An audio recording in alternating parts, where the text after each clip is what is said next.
Hello，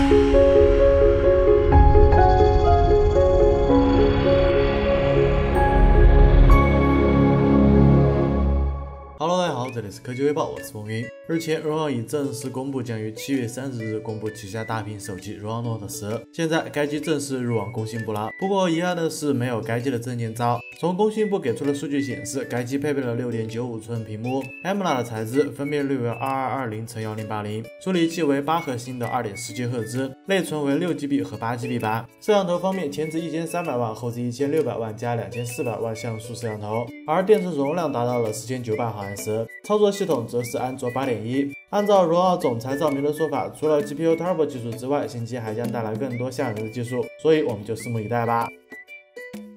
三星 Note 9将会在今年8月9日正式发布。之前有网友在网上公布了三星 Galaxy Note 9的宣传海报，而随着发布时间的临近，三星 Galaxy Note 9的高清官方渲染图片也被曝光了出来。目前以曝光丁香紫、莱茵蓝2种配色，据悉还将提供黑色、灰色、紫色以及棕色等配色。在图上我们可以清晰的看到 Note 9背后采用了竖排双色居中的设计，在摄像头模组下方则是矩形的指纹识别模块，整体造型相比于 Note 8差别不大。至于说谁更好看，那就要看个人喜好了。此外，有消息称发布会上三星很有可能会带来全新的 Galaxy Watch 系列产品，不知道大家期待吗？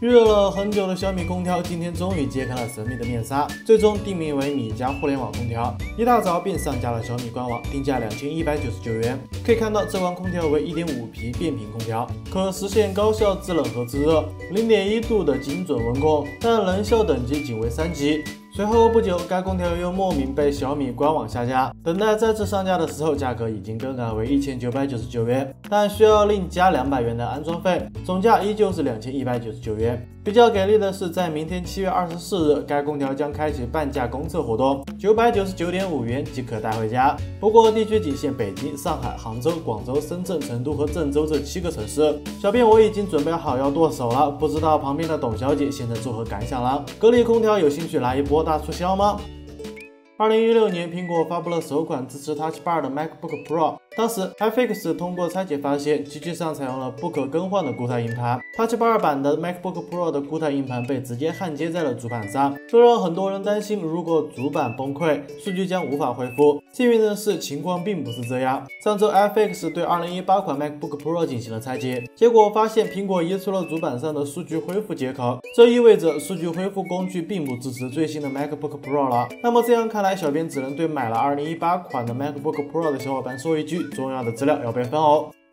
据外媒报道，京东方科技集团正在寻求成为苹果未来 iPhone 机型的 OLED 屏幕的供应商。京东方目前是唯一一家为苹果供应屏幕的中国显示屏公司。目前，京东方为苹果的 iPad、MacBook 供应屏幕，是大尺寸液晶屏的第一大供应商。根据各方资料显示来看，京东方的 OLED 屏幕已经不输三星、LG 等了，但缺乏的是足够的市场认可。之前有报道称，华为已悄悄跟京东方达成了合作，下半年上市的华为 Mate 24 Pro 将大量使用京东方的柔线 OLED 屏幕，国产屏了解一下。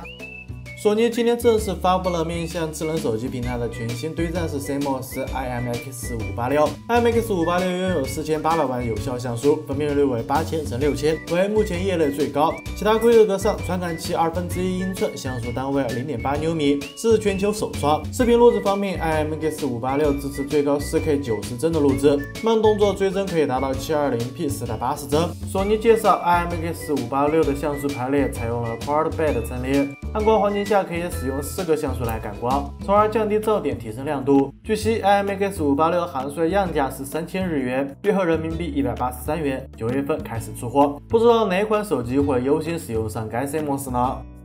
上周，小米正式发布了 Max 3大屏手机，处理器搭载的是骁龙636处理器。而在之前，网上还曾出现过一款搭载骁龙710处理器的小米 Max 3手机，不过该机并未在发布会上亮相。日前，有网友分享了一张高通处理器规格表图片，可以看到小米 Max 3 Pro 出现在了列表中。而在某东的第三方店铺，也有商家上架了小米 Max 3 Pro 的测试链接。那么你觉得小米会不会发布骁龙710版的小米 Max 3 Pro 手机呢？今天网上曝光了魅族科技群发短信通知，称7月24日等快递魅族16旗舰手机。按照时间推算，7月24日的快递或许就是指的是魅族16新品发布会的邀请函了。魅族16主要拥有7大卖点信息，分别是内屏指纹识别、骁龙845处理器、AI 超级拍照、6GB 内存、定制对称式全面屏。BOSS 级立体声以及第2代触感引擎，网站将以追求源于热爱作为魅族16的宣传口号。那么这一次的回归，希望能给魅族的销量带来一些活力。好了，以上就是本期视频的全部内容了。扫码关注薇姐的微信公众号，获取更多有趣的内容。我们下期视频再见喽！